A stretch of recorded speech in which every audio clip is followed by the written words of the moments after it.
Welcome to another video from the farm. Today, it's been a short time for you, but a long time for me. We're finally back at making our roundhouse. Yeah, as I said, short time for you, big movements for us. Got the area levelled out for the barn we received planning permission for.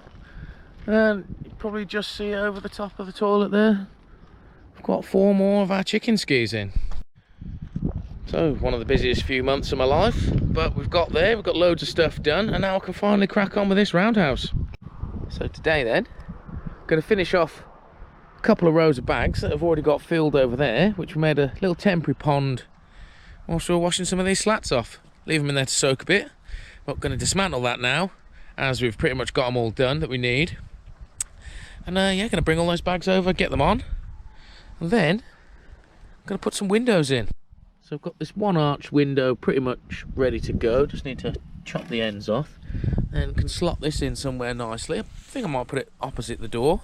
And I've also got these couple of glass doors that are made from solid lumber. So what I'm going to do is I'm going to cut them down, so then I'll have 4 smaller windows to add into the wall as well. Right then, let's go get some bags. Fortunately we're only about 20 feet from the roundhouse. I've got my little trolley dolly to help. So we've got some off and on showers, so I'm just smashing this out.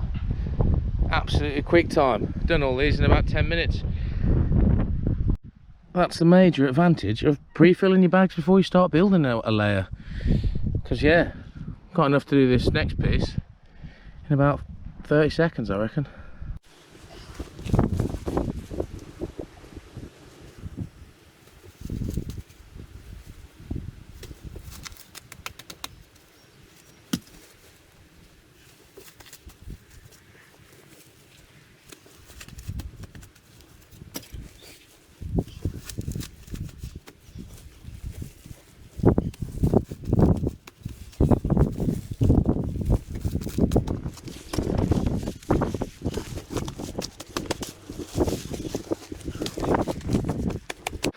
So in case you haven't seen any of this series so far, or you're unaware of Earthbag building, pretty much bags full of subsoil, connected with barbed wire as a bit of a velcro between each layer, and then we're going to cob or render the outside. As you can see though, just about line them up so we've got a bit of a gap in between every other layer on each side of this post to fill in with a little bag, so then we can get a sort of a best brick pattern as we can. All the bags are slightly different sizes, so doesn't line up all the way around, but it's pretty good. That and the velcro, pretty sturdy wall so far. And yeah, we've had a lot of rain here over the last couple of weeks, and it's still holding pretty strong. These are all soaking wet, but we're still able to build. So building in circles, best way so far. When it was like this last year when we were doing the well house, there was not a chance of carrying on building when they were this wet, because the walls were slipping in, but the circle holding nicely. Right, let's crack on. We'll put another layer of barbed wire on, get those corners in, and then one more layer, and then we can start doing some windows.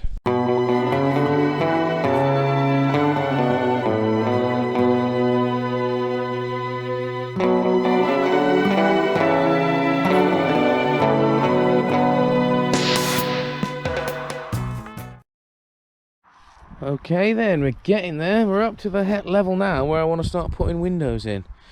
So, let's get to it. Right then, so super simple to get this window ready. I just need to cut these bottom little spurs off so we've got a flat edge on the bottom. And then for these doors, I think I'm going to cut them down. So we've just got this big window, and we're going to make 2 windows out of this top section of each door, basically. I think 2 of these windows and that one in the back, we should have more than enough light coming in.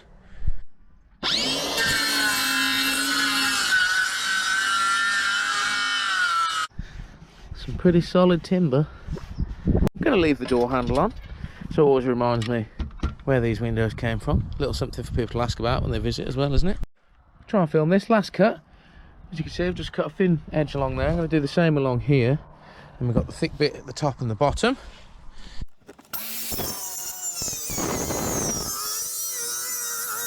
So I don't actually think I mentioned so far, but I'm leaving sort of a double height step in there, so we can have a double step in, then a single step down on the inside. So we've got a bit more of a threshold, hopefully stop a little bit of the cold chill drafting straight in every time we open the door. So that means we're already at the right height to start put windows in. As you can see, just below hip height.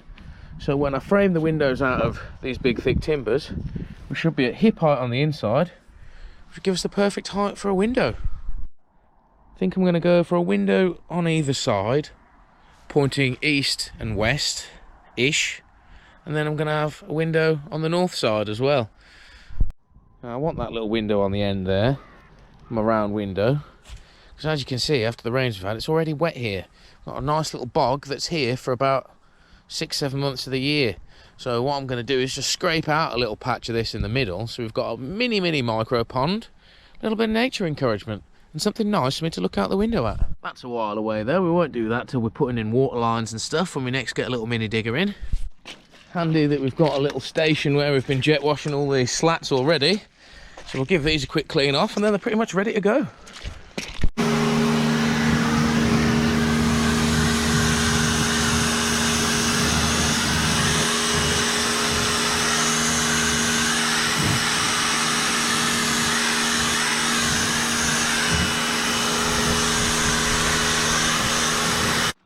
Alright, they've come up pretty decent already.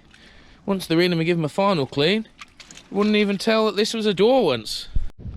Right, so I've got 8 of these big massive 3.6 metre 8 inches by 4 inch sleepers left.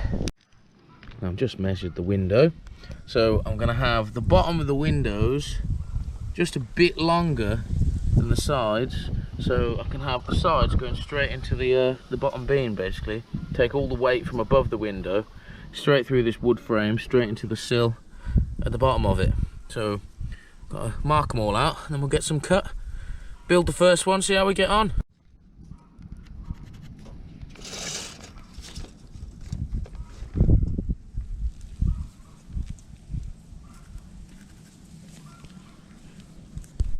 Okay, we're marked up, let's go cut it.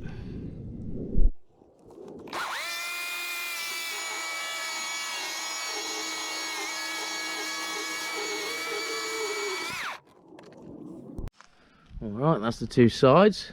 Now we'll just measure up the top and bottom, get those cut, screw this together, see how it looks.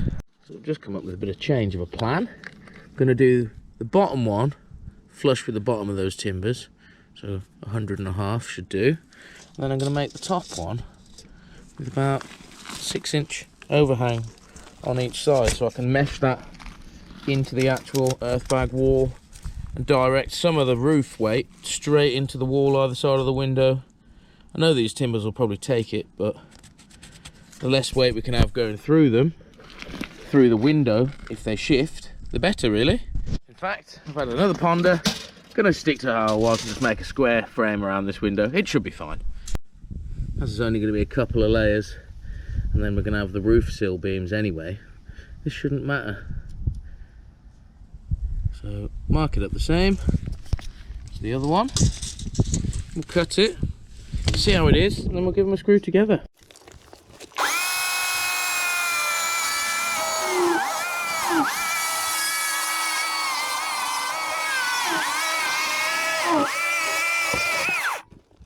So I've cut all this so it's super snug. There's literally like a mil on the top, a mil on the bottom once I screw these timbers together. So what I'm going to do is I'm going to set a block of wood on the edge. Hang on, let me grab one. Like so. So I can rest the other side of this 2 inches back from the edge, so I can have a little lip on the outside to be silicone sealing, making sure no water transgresses underneath this window and around the edges, forget any splash on the sides. And then that way it's going to leave me a nice windowsill on the inside edge too.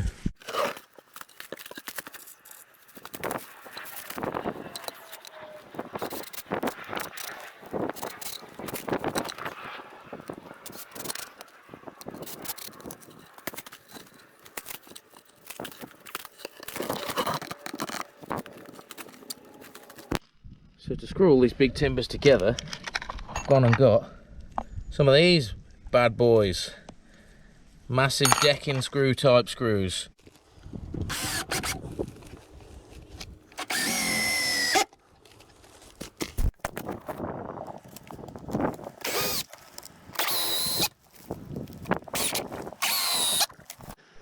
All right, it's come up pretty good, I'd say.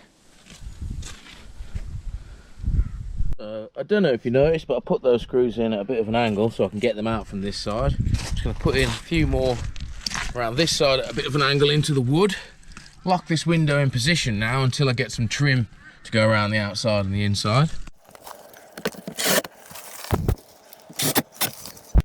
So with the basic design down, I'm just going to crack on with this next one all in one go. I'm not going to explain it, so I've just done so.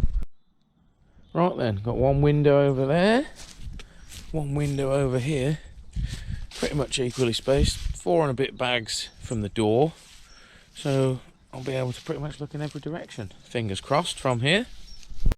So the last window to get ready, this one, just got to cut these little ends off that were over the doorway before, so we can have it nice flat edge to sit on a beam. So as you can see, pretty thick window frame on this, so fingers crossed not going to have to put anything extra wood wise over the top of this. Just going to be able to run the bags over the curve. Fingers crossed anyway. Let's give it a quick jet wash as well, and I'll just slice these ends off dead quick with a chainsaw, and then we can mount it to the wall, I think, straight away. Don't even know if I need a windowsill with this. I might just make a concrete windowsill. Bosh! Doesn't look too shabby as a window, does it, this old door?